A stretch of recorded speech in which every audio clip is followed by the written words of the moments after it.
আমরা অন্তর্বর্তীকালীন সরকারকে বলতে চাই, অতীতের মতো সুশীল তত্ত্বাবধায়ক সরকার আপনারা না, আপনারা গণ অভ্যুত্থানের সরকার।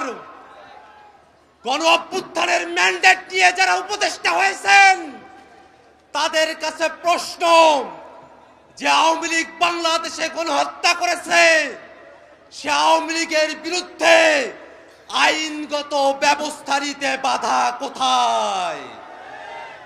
আজকে সাধারণ জনগণের উপরে চাপিয়ে দেওয়া হয়। আমরা স্পষ্ট করে বলতে চাই, ওই 5ই আগস্ট বাংলাদেশের জনগণ সিদ্ধান্ত নিয়েছে আওয়ামী লীগ নামে, নৌকা মার্কার নামে, মুজিববাদী আদর্শের নামে বাংলাদেশে কোনো রাজনীতি চলতে পারে না।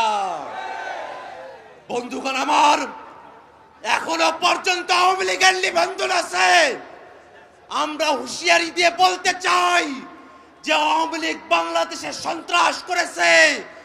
আওয়ামী লীগের নাম নির্বাচনের নিবন্ধনের খাতা থেকে কেটে সন্ত্রাসীদের খাতায় উল্লেখ করতে হবে। বন্ধুগণ আমার, বাংলাদেশে যতদিন পর্যন্ত জুলাই প্রজন্ম বেঁচে আছে ততদিন পর্যন্ত বাংলাদেশে আওয়ামী লীগকে আমরা 1 সেকেন্ডের জন্য প্রাসঙ্গিক হতে দেব না।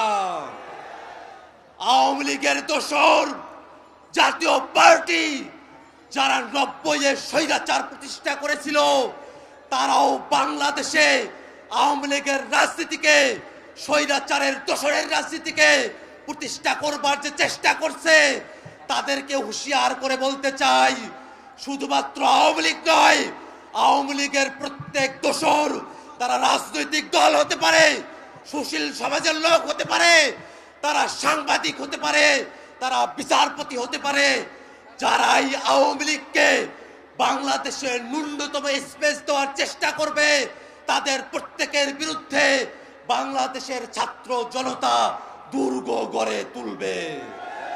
বন্ধুগণ আমার, জাতীয় নাগরিক পার্টি শুরুর সময় থেকে আওয়ামী লীগের বিরুদ্ধে তাদের দীপ্ত কণ্ঠস্বর উঁচু রেখেছে। দীর্ঘ সময় ধরে বাংলাদেশে যারা ফ্যাসিবাদ বিরোধী রাজনীতি করেছেন, ফ্যাসিবাদের জাটা করে পিষ্ট হয়েছেন, ফ্যাসিবাদের বিরুদ্ধে যাদেরকে নিয়ে জুলাইতে আমাদের ঐক্য হয়েছিল, আমরা আমাদের প্রত্যেক শরীরকে জানাতে চাই, আওয়ামী লীগের বিরুদ্ধে, আওয়ামী লীগকে নিষিদ্ধের প্রশ্নে এই দায় শুধুমাত্র জাতীয় নাগরিক পার্টি এনসিপি নয়, এই দায় বিএনপির, এই দায় জামাতের, এই দায় ইসলামী আন্দোলনের, এই দায় গণ অধিকার গণসংহতি সহ বাংলাদেশে ফ্যাসিবাদ বিরোধী প্রত্যেকটা পক্ষের। আমরা প্রত্যেক রাজনৈতিক দলের কাছে আহ্বান রাখবো, আওয়ামী লীগের বিরুদ্ধে সকলে মিলে রাজনৈতিক সিদ্ধান্ত গ্রহণ করতে হবে। বন্ধুগণ আমার, আওয়ামী লীগের প্রশ্ন অমীমাংসিত রেখে বাংলাদেশে সামনে কোনো নির্বাচন হবে না, হবে না, হবে না। সরকারের কাছে সর্বশেষ মেসেজ জানিয়ে দিতে চাই, আওয়ামী লীগকে, আওয়ামী লীগের দোসরদেরকে আইনের হাতে তুলে নিন।